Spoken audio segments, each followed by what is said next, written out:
I do like that that's the only time in the whole movie that character is unsure about anything, is if it's more painful to him to kill him in front of her or to kill her in front of him. Like, he's like, I don't know. I can't decide. Which should I do?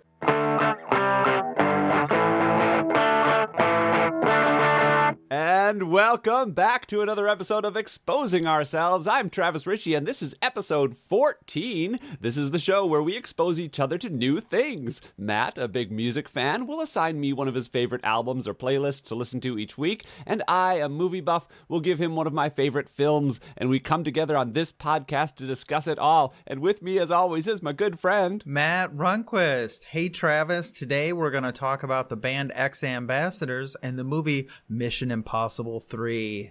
Ooh, I've been excited for this episode. We have taken a week off. Yes, we have. For various reasons.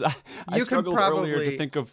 People can probably guess why, because the Oscars was last weekend. The Oscars were last Sunday, and I wasn't back in time from my Oscars party to record, and we usually do this on Sunday, and it is not Sunday today either, and we'll talk about that. But the Oscars were fun. I was much invested in the success of Everything Everywhere All at Once, and thus was very happy.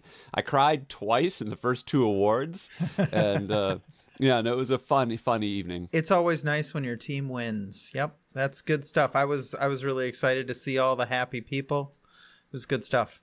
Do you watch the Oscars? I do not watch the Oscars. I have not historically watched a lot of movies, so that's pretty rough for the Oscars. Sure, I wouldn't have thought it was quite your thing, but I have watched the Oscars every year for as long as I can remember, and definitely since I was 14 and realized I needed to be an actor. Yeah. And so, like, I remember, oh man, I have so many versions of my own Oscars acceptance speech that I've written in my head over the years. Yeah. And all the people I want to thank, and so it's an emotional show for me because I want so very much to be part of that world in a more of a capacity than I am, and so it's very inspirational, aspirational to me. Well, so. You know, on the point of it being like sort of a personal thing, I remember the first time I was in LA for the Oscars, which it was total accident. I had a friend who was attending grad school in Irvine, and I drove out to see them, and we turned on the Oscars, and all of a sudden I realized that's like 12 miles from here, right? Like down the street. It was really surreal for me to be like, oh, because up until that point, it had never occurred to me that like the Oscars is a place that you can go and be there, right? I was like, if we wanted to, we could just go down there. This was I can't remember if it was pre 9/11. It was around the time of 9/11, and like we could have just gone down there, and that just blew my mind. I was like, wait a minute, it's real. You can like just physically go to the place.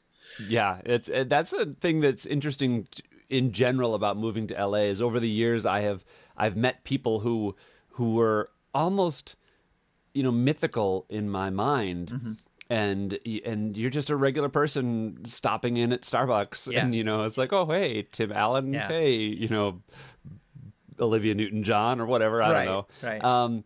And you know, it's funny. Last year I got to walk the red carpet. Which was I remember red last year. It was surprisingly not red this year. They made it champagne colored for some weird reason. I don't know. But last year I got to walk the red carpet the day before the Oscars as part of my work, and it was really, really cool for me to do that. So this week I got back. So the reason we didn't record last night was because I was getting back from a ski week. I went to Mammoth Mountain for their Big Gay Ski Weekend. I'm not sure what they call it, but it's a big gay ski week, something. That's what they call it. And I grew up skiing, Wisconsin skiing, which you'll know is hills. Mostly hills. We have one actual mountain in Wisconsin, and but mostly it's hills, small enough that you don't have chairlifts. You have rope tows that pull you to the top, But this, man, Mammoth Mountain, if anybody has the option or the chance to go, it was the experience of a lifetime, Matt. I gotta say, I took some pictures, and the snow was just just laying around the town we were in Yeah. was 12 feet high. Yeah, I mean, And you guys they had got some intense snow the last couple of weeks. Yes. So, yeah. They had to carve like walkways through the snow, and it was just incredible. And the snow and being the skiing. What was interesting is that ever since I moved to LA, I stopped skiing. And because it was just it was expensive, and I was a poor actor, and there is close by skiing in LA, but it's always a little bit of a thing, to get to it. But mostly it was being poor, and skiing is an expensive hobby and sport, I guess. And so I'd say about 20 years went by between the time when I last skied in Minnesota and when I went last year in I think Big Bear, and it was like I'd never taken my skis off. Wow. I just picked it right back up. And so this year, skiing for the first time, and it was the best skiing of my life. The snow was amazing. The runs were long and amazing. I'd never ridden in a gondola before, and that was an experience. The peak, the top of the mountain, what do they call that? The Summit? The summit, thank you, was 11,000 feet high, and skiing down from that was an adventure. And so, yeah, just a really, really, really fun time. And we were there from Wednesday until Sunday. Perfect weather while we were there, like just blue skies on Thursday and Friday, and then a little bit of clouds on Saturday. And then Sunday morning when we left is when it started to snow. And apparently they're going to get another couple feet of snow. Wow. I don't know, but that's fantastic. Yeah, it was great. And I drove straight home and had my friends drop me off at the UCB Theater, that's the Upright Citizens Brigade, for my level 3 improv show graduation, or improv class graduation show. Nice. And so I had to do that right away. And then we all hung out afterwards to celebrate. It was a really fun show. Awesome. And that is really exciting news. That all sounds super you know what? fun. This podcast makes it seem like I have a super exciting life, and I don't think of myself that way. But I always have something interesting to tell you. Yeah, this is true. This is true. I'm excited because there were times when we went years without talking, and it's fun to get the weekly updates and know that you're like doing the things. I am so happy to have weekly updates. Honestly, I worry about having a boring life, and especially given that I'm at the moment single, and I feel like being boring would be like just, I don't know, unacceptable. Well, there's a difference between you and I, because I definitely aspire to have a boring life most of the time. Right. But you've got so much else going for you. You have a wife, and you have a daughter, you have dogs, you have a home. Yeah. You have all these things that I don't have, and I envy that. Well, thank you. So let's update on the dogs because, Oh man. So this week, my dog, I'm going to skip to the end because I don't want to go through the whole thing, but my dog went to the emergency room again. She has pancreatitis. She's fine. We're getting over it, but there was definitely a point around Friday afternoon when I was very like, am I going to have to put down my youngest dog? Like, is that, this is the dog that we got. So we adopt greyhounds who are adopted when they're adults, right? And so you typically have a shorter time with them. We've talked about this. Yeah, we've talked about that. But this dog we adopted, I don't think she was even quite 2 yet, which is very young to be able to adopt a greyhound. She never went to the track, and so we kind of adopted her because we knew like there are very few tracks left. We may not be able to get greyhounds in the future, so we want a dog that we're going to have like the whole life cycle. And then to have her have this pretty serious health crisis this last week and 3 weeks ago. This is a continuation of the thing that happened? So it is. So it's pancreatitis, which is like honestly, this one appears to be like idiopathic, meaning they don't know exactly what caused it, but messed up her liver enzymes and so she's got to be on a low-fat diet now, and we got to kind of watch her to make sure she's not like stealing table scraps and things like that. We don't feed our dogs off the table, but she's very food motivated, and some things happen. So we have to make sure to crack the whip on her. But I think she's gonna be okay. But it was pretty scary there for a little bit. So. Wow, I'm so sorry to hear that. I know how frustrating and terrifying that can be to have no control over that kind of thing. Yeah, and I mean, expensive too. It's also expensive. Yeah. Woo. Yeah. You do not have pet insurance for your pets? When so with 4 dogs, and especially with 2 of them being seniors, pet insurance would be $500-ish a month. Wow. So yeah, wow. we just set aside a certain amount of savings every month, and do it that way. So yeah, that makes sense. Well, shoot, I hope that. So has she gotten some medicine that's supposed to make it better? Yeah. So we're working our way through it right now. She's on a anti-nausea drug Okay. right now, and we've got her on the special food and all that good stuff. So she should be okay. Good luck to her. What's her name? That is Pepper. Pepper. Do you have a salt? No, but she is black pepper. So. Oh, okay. Well, that's great. How important are names to you for pets? Like we generally try to keep their kennel names because they have names that they come with, and that makes sense. A lot of people do change their names, and they generally adjust pretty well. Like, we're not judgy about people who do change their names, but we like that they come with names. Yeah, no, that makes sense. That I don't know, that makes perfect sense. I when I come up with names for like characters, I always, or in books or movies or sketches even, I always put a lot of thought into character names, and Dot seems on the face of it such a simple name, and it was because she had a dot on her head.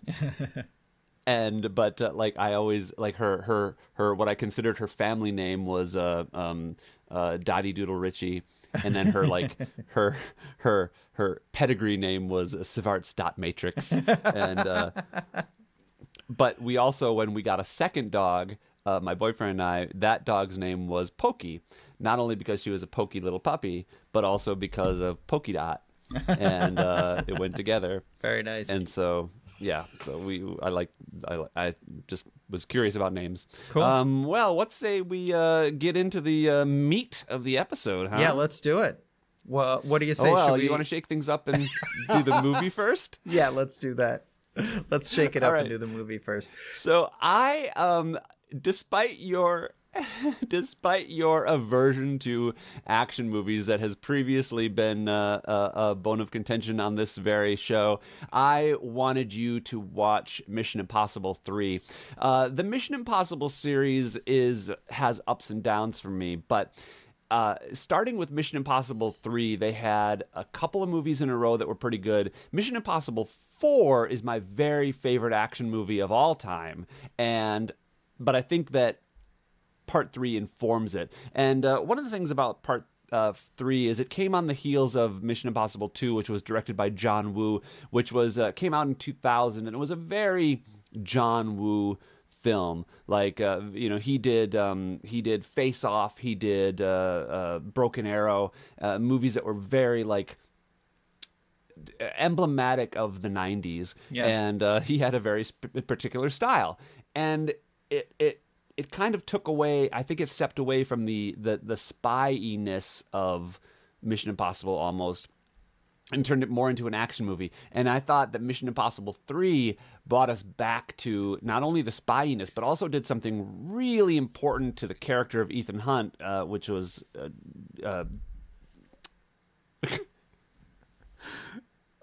why am I spacing on the biggest actor in the world? Tom Cruise's character. Tom Cruise. My God. Wow. Tom Cruise's Cruise. Guys, so I have not had a lot of sleep over the last several nights, so I apologize.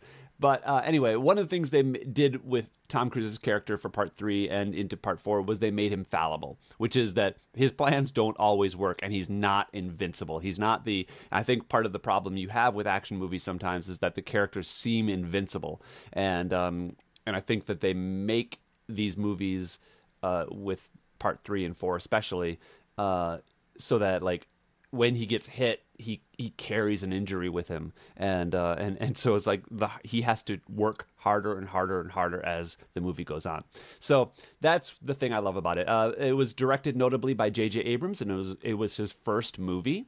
I was unsure about that when I signed it, but no, it is in fact his first feature film, and it was the most expensive feature film ever to be directed by a first-time feature film director. So that was pretty interesting. He was recruited by Tom Cruise after the initial director dropped out. Tom was really liked his work on Alias, the TV series, which was another spy show, and brought him on board to direct Mission Impossible. So, yeah. So I don't have the greatest knowledge of 21st century cinema. Remind me again who J.J. Abrams is. What would I know him from? Okay, so J.J. Abrams, notably, he came from TV originally, so he created, not Felicity. Felicity? And it was a weird show that was like not spy or actiony, but then he created Alias, which was a big hit, and then he did Lost, which was the really big hit, and also... there was another one that I really liked, Fringe, which I really liked. But then, after he did Mission Impossible 3, he did movies like Cloverfield, Super 8, and then directed the Star Trek reboot in 2009. Which one? The 7? The first movie of the new trilogy? Yeah, the first one where Chris Pine was Kirk, and I think he might have directed the second one too. You said Star Trek. Sorry. Yeah. Okay. He did the Star Trek reboot. Okay. But he did Star Trek because he always loved Star Wars, but never thought he had the opportunity to direct Star Wars. But then directed Episode 7 and Episode 9 of the Star Wars sequels. Okay. So. Yeah, big name. He is now a big time director. He's got a production company that's huge, and so yeah, that's who J.J. Abrams is. Okay, cool. So absolutely incredible that this went to a first time director, but I guess it makes sense given his record in TV. Like he wasn't just some. He wasn't a nobody. He wasn't some kid who showed up from Oklahoma and was like, "Hey, I've got a great idea. What if I directed Tom Cruise in $100 million film?" Yes, 150 million actually. Yeah. We'll start with the elephant in the room. I liked this movie. It was good. I'm glad. Yeah, I did. I rewatched it too, by the way, just to kind of refresh myself with it. Yeah, I'll tell you that I know that you're going to sign 4, and my wife actually suggested we just go ahead and watch 4.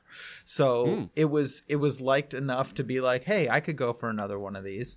Great. We have not watched 4 yet. I'm going to give you a palate cleanser though. Yeah, I do want to watch 4, but I knew that you had that intention, so we didn't watch it. But good. Yeah, so. What did I like about it? The action's pretty good, or really good. So the thing that I struggle with, right, is like come on, right? Like, come on. There's like a military attack on a bridge in is that the Chesapeake Bay Bridge, or is that in Florida? I can't remember. No, this bridge was off of in Virginia. I don't remember which one it is. It's the Chesapeake Bay Bridge. Yeah, Chesapeake Bay Bridge tunnel. Yeah. Okay. Yeah, and there's a military attack, on the Chesapeake Bay Bridge, and everybody's just like, "Whoops, I guess that happens," right? So. I mean, are they? We don't see the fallout of that, but that doesn't mean there wasn't any. Right, but and then it turns out like that is Lawrence Fishburne the IMF director, or is he like? Yes. Okay. So It turns out the IMF director is baddie, and he's the one who's been allowing this stuff to happen in the U.S. But So there's a series of things that happen that you definitely have to like turn off and be like, hush.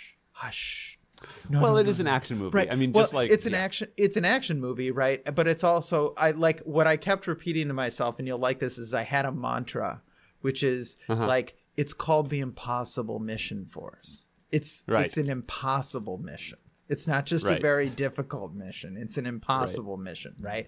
And I just sort of like every time that part of me that wanted to like hate how ridiculous the scenario was, like raised its head, I was like, it's an impossible mission. you know, Right. and so that got me through it, but that doesn't mean that I didn't like have a little bit of a problem with it, you know.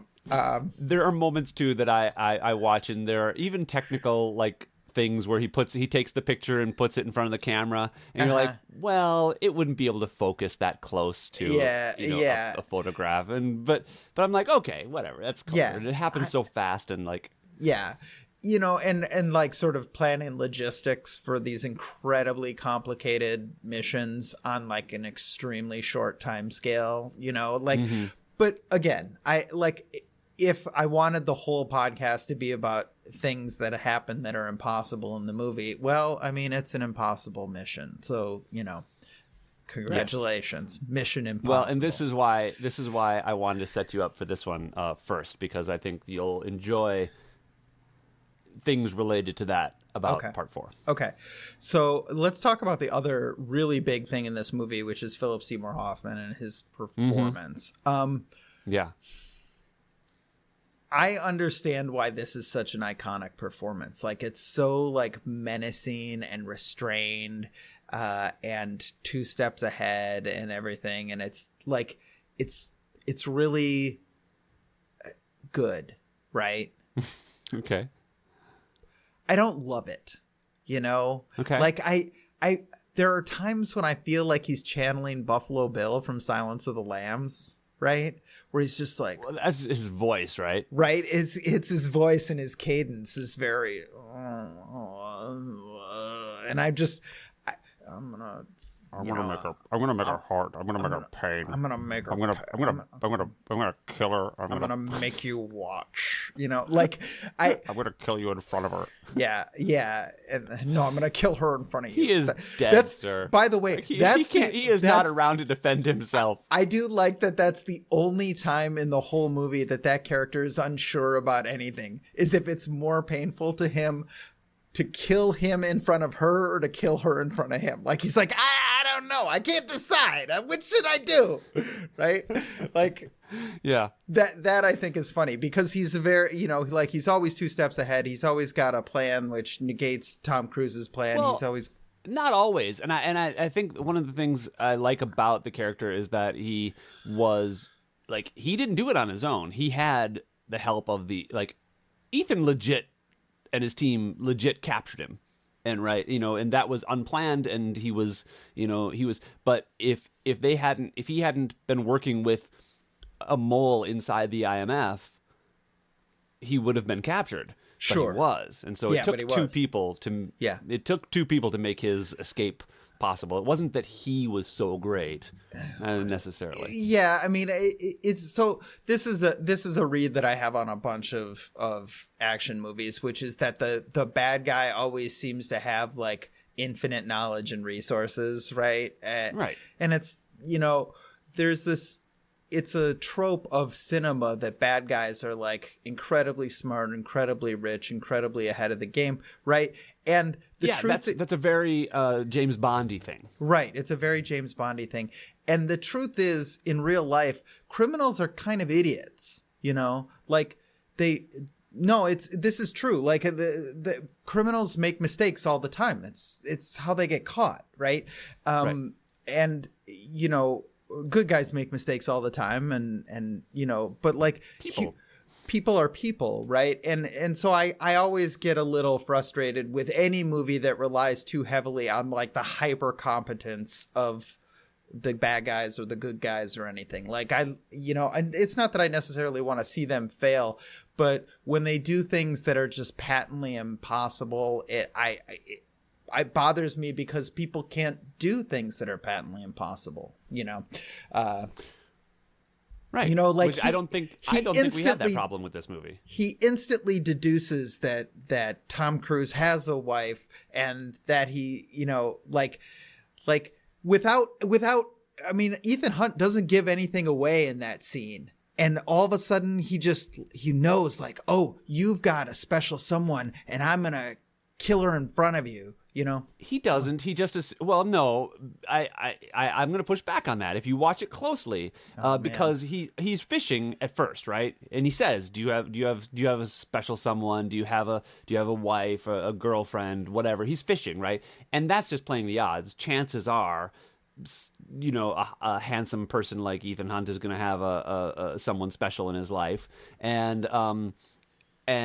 but like he gives a little bit of a flinch, you know, when he says it, and just enough so someone who is like, you know, in tune with human responses or whatever could say, oh, okay, chances are you have someone. Well, if you do, and what he doesn't say is if, but he said, you know, his next line is if. Yeah. Well, I'm gonna hurt her. Yeah. You know.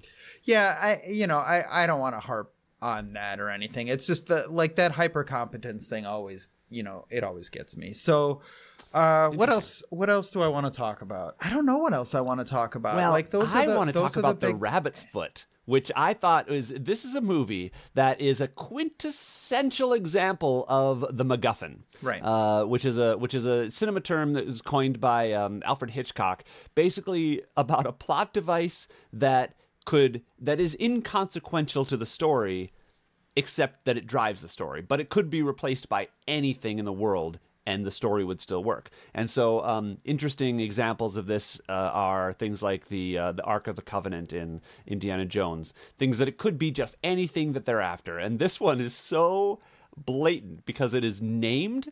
It is everybody's after the rabbit's foot.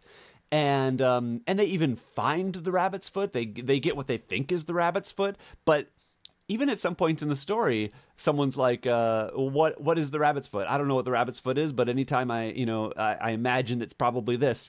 And one of the characters is like, "Yeah, I figure it's probably a world-ending something or other." And but he's like, "I'm just guessing." And at the end, even the FBI or the IMF boss asks Ethan to stay once everything is shaken and he's, you know, revealed to be a hero, and he goes, stay, and Ethan's like, I'll stay if you I'll promise to stay if you tell me what the rabbit's foot is. And he's like, well, we'll see. And it's like, that's I don't know, they really play with the concept of a MacGuffin in a way that to me as a cinemaphile was delightful. Yeah, I don't know. You don't feel like it's fourth wall breaking to do that? No. It's more of a slightly meta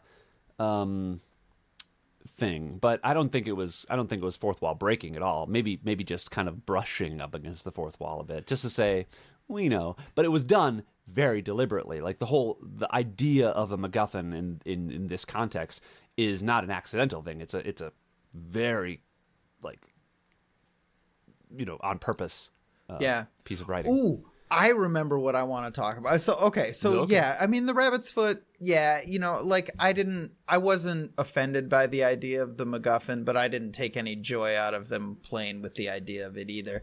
The thing that bothered me, it starts at a very crucial moment of the interaction between Tom Cruise and Philip Seymour Hoffman. Right? Yeah.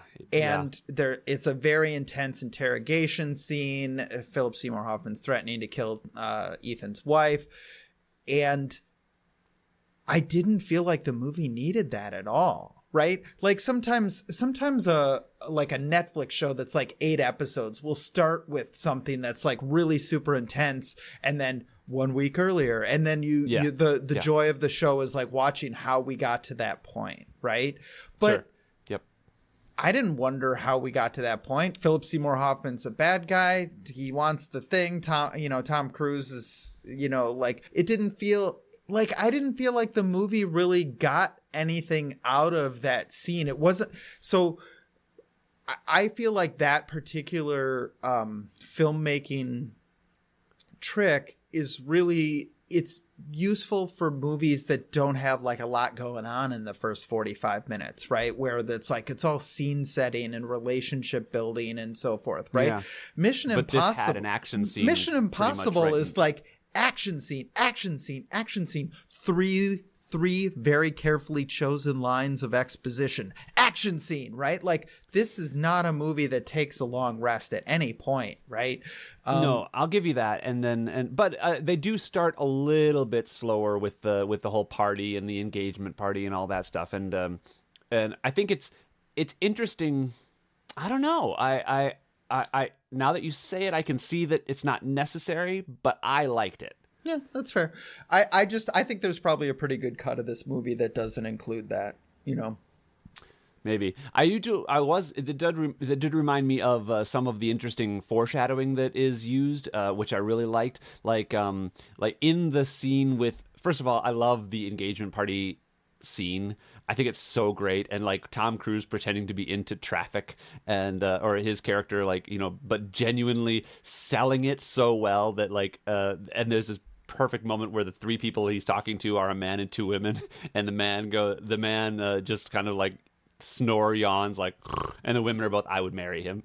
And it's just a great, just a little tidbit. But then there's a moment where Tom Cruise's fiance or Ethan's fiance is talking with her girlfriends, and they're talking about something, and the way they show that Ethan Hunt can read lips, because he's just kind of watching them across the room, and then they just kind of do a close-up of her lips, and she says something like, oh, what was the name of that lake? And he pokes his head around the corner and says, oh, Lake Wanaka, or whatever. And they're like, how did you hear that?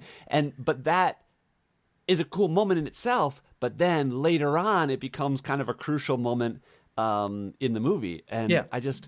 Yeah, no, that party... It was well crafted, I think. Yeah, well, and I guess that's kind of what I was getting at a little bit with my joke about 3 carefully crafted lines of exposition, is like every scene in this movie does work, and I appreciate that. Yes. Like, they're included because they're doing work, you know? Right, nothing wasted, yeah. Nothing wasted. And that's a tough thing to do. It is. And the action sequences don't feel over long, and they feel...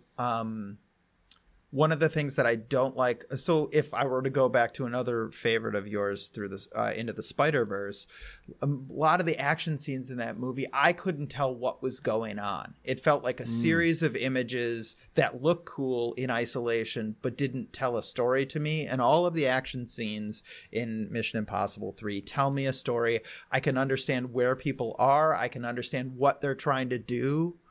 You know, it doesn't feel like explosions are happening for explosion's sake. They're happening because, you know, somebody shot at something explosive, right? Yeah.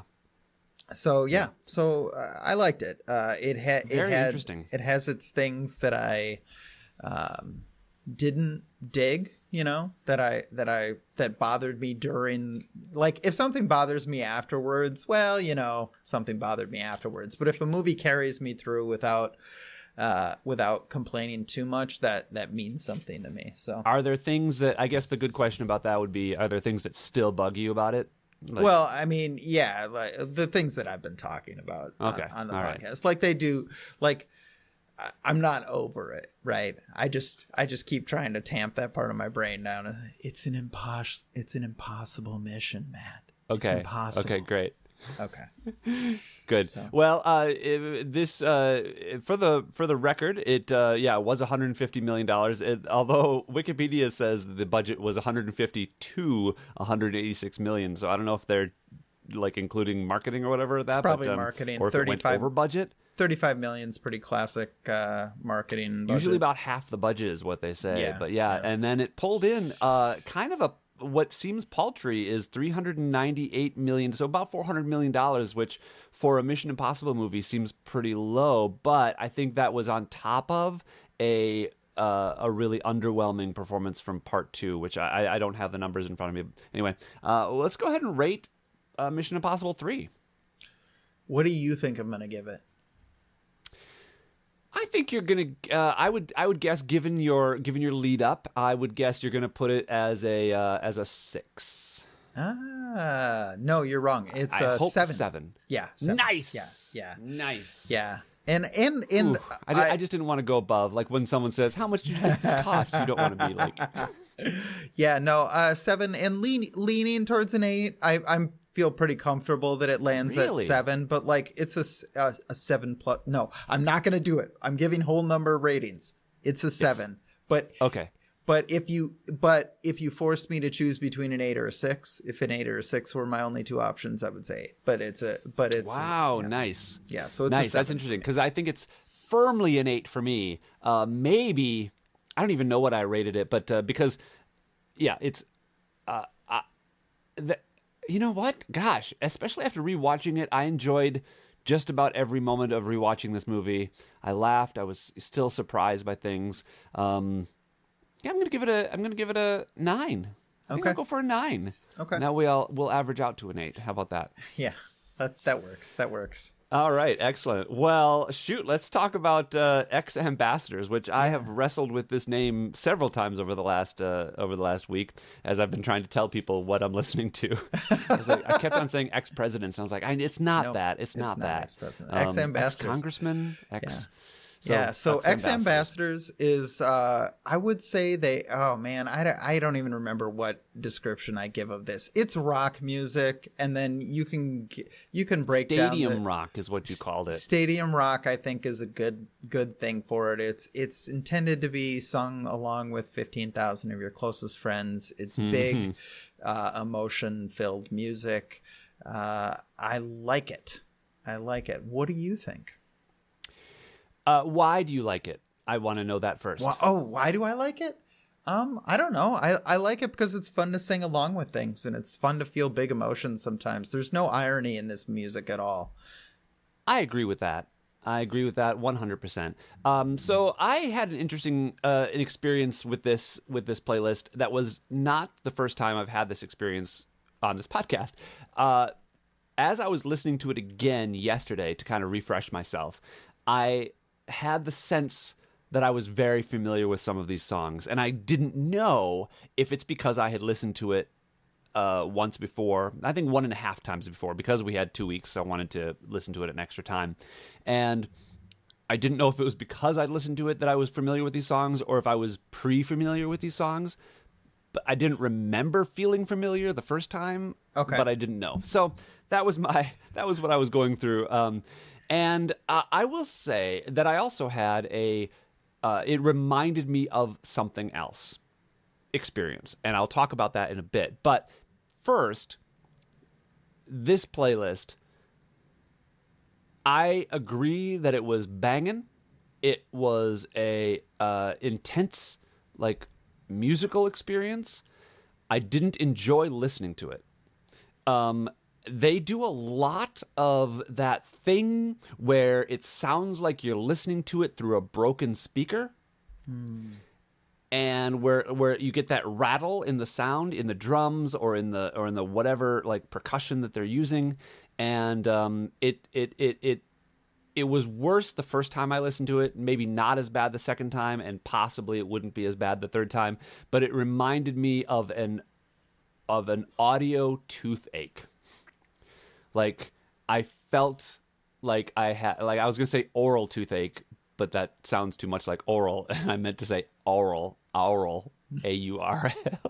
It was an aural toothache. That's a tough one for us Midwesterners, yeah. Yeah. But it just, it was grating to me to listen to, and it just wasn't super enjoyable, especially in headphones. Yeah, I was going to say, did you listen to this on AirPods? I always listen with headphones. Yeah. And I think that might be this playlist's undoing. Yeah, you might need something with a better bass response for this one. I don't know if I want better bass, because I think most of that shaking, rattling thing was in the bass that I was, that you're hearing, or maybe they're trying to simulate a bass response in the playback so that you can kind of get that same boom, boom, boom feeling. Yeah. I didn't enjoy that, but it reminded me very much of Imagine Dragons, who I don't know super well. Yeah. But I was like, this song sounds like an Imagine Dragons song, and I remember liking a couple of their songs back in 2014, 20. Yeah. Something. Yeah, no, X-Ambassadors very much was riding a wave of so the record industry is like every industry, right? When somebody gets really huge, they try to sign a bunch of bands that sound like them. And I think X Ambassadors does sound a fair bit like Imagine Dragons, although I like their songwriting better. And so this album was definitely like on that wave of, here are some more bands that are like that. Right. So that's interesting. So which came first? That's Imagine Dragons. Yeah. Okay. So that makes sense. And I personally, so I went and listened to some Imagine Dragons, like a whole. I just loaded up their Apple TV or not Apple, their YouTube Music page and listened to the first, I don't know, 6 or 7 songs. Wow, Travis, I doing know. Look research. at me, how I'm growing. But I will say I liked Imagine Dragons better. I thought I liked their singing better and their songs better. I can't speak to their songwriting as well as you can. Yeah. But I like the music better, and it was easier to listen to. Yeah, for sure. Yeah. No, they're. I like Imagine Dragons a lot. Saying that I like X Ambassadors better is not in any way a read on Imagine Dragons, and I'm glad to hear that you like them, because I had thought about assigning them to you, but now I don't need to. Yeah, I thought about that too when I was listening to them, and I was like, oh, am I taking away my opportunity to experience this for the first time and talk about it? But whatever, I'll give Imagine Dragons an 8.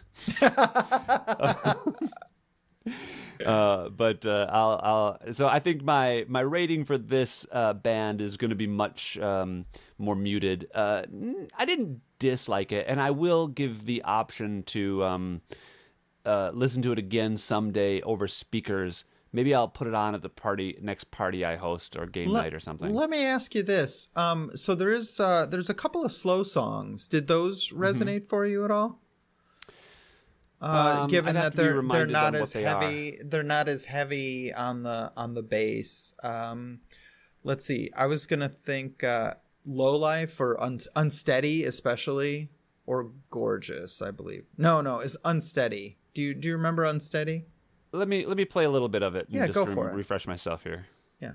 Okay, so I'll say that Unsteady was one of those songs where it felt very familiar. And even listening to it now, I'm like, I've probably heard this at some point. You mentioned that they use a lot of their songs on, advertisements or TV or whatever.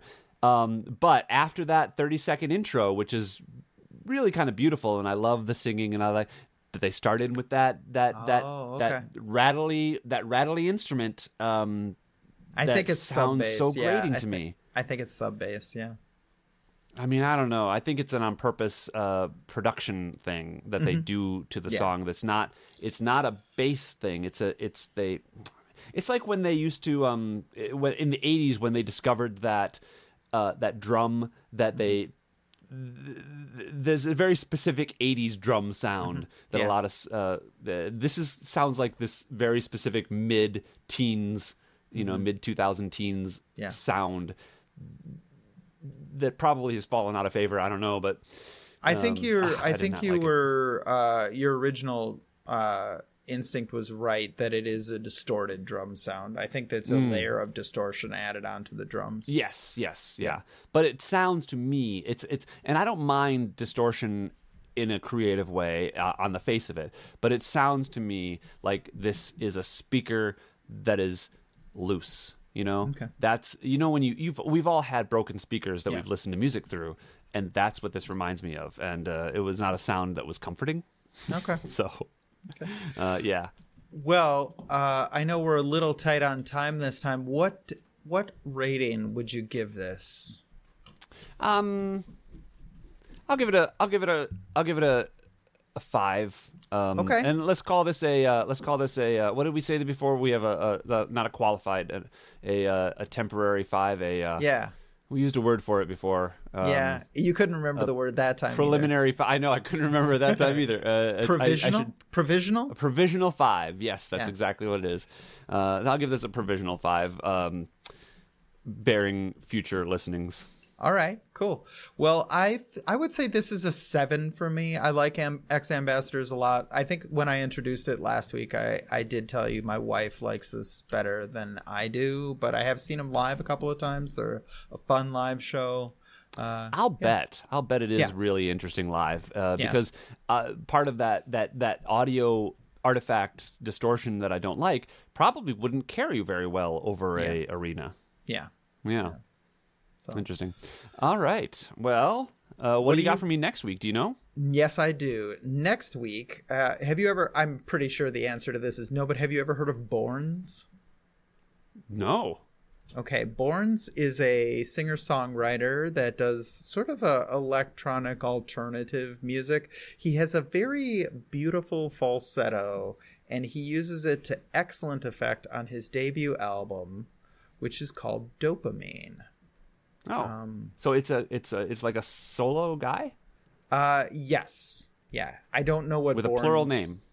Yeah, I don't know what Borns means, to be honest with you. It's got like the O has a diacritic mark that's maybe a Swedish diacritic. I'm not really sure. Oh, but, Swedish. Okay, I've got something to tell you. I think he's an American. I don't, Okay, sure. He's just being creative. Yeah. So the album Dopamine from Borns, and I'll drop the playlist in our. Oh, I'm listening to an actual album. This is an actual album. Yep. Nice. Okay, I'm looking forward to that. I want to give you a comedy to go back to, kind of like a palate cleanser. And I've said in the past that I have not liked a lot of recent comedies, and then I started to think of some, and I was like, well, that's not true at all. I like some very good comedies. So I think what I'm gonna do is I don't know if this is something you will have seen. But I want to assign you a movie. Whoa, this face you're making at me. I'm excited. I want to assign you a movie called Easy A. Have you heard of it? I haven't seen it, but I've been meaning to watch it. Emma Stone? Emma Stone, yeah, kind of her breakout role. Yeah, and it's an adaptation of The Scarlet Letter, but made for modern teens, and it's kind of delightful. It's almost like a spiritual successor to Mean Girls. Have you seen Mean Girls? I have seen Mean Girls, yeah. Okay, great. Yeah. So this is kind of like, I'll take that off my list then. But it's almost a follow-up to that, different director and everything, but has that same like high school, kids who talk a little bit more intelligently than they actually are. You've got the gay friend. You've got like that same kind of setup. But what I really love is her parents, who are played by take this out because I can't remember, but I love her parents, and awesome. So I think you'll like it. We'll talk more about them and the movie next week. Okay. But, yeah. Well, I'm definitely going to use "Take This Out" because I can't remember as the pull quote for this album for this episode. All right. I would never. There are any number of instances where I can't remember something in this podcast. We could do a compilation, like a bonus episode that's just a compilation of Travis all the things I can't remember. That would be a 5-hour-long podcast. I don't have notes in front of me. Yeah. All right, Matt. Well, Travis, thank you for exposing yourself to me. Thank you very much for exposing yourself to me. It's been joyful as always. Yeah, it sure has. All right, we'll see you next week. All right, bye-bye.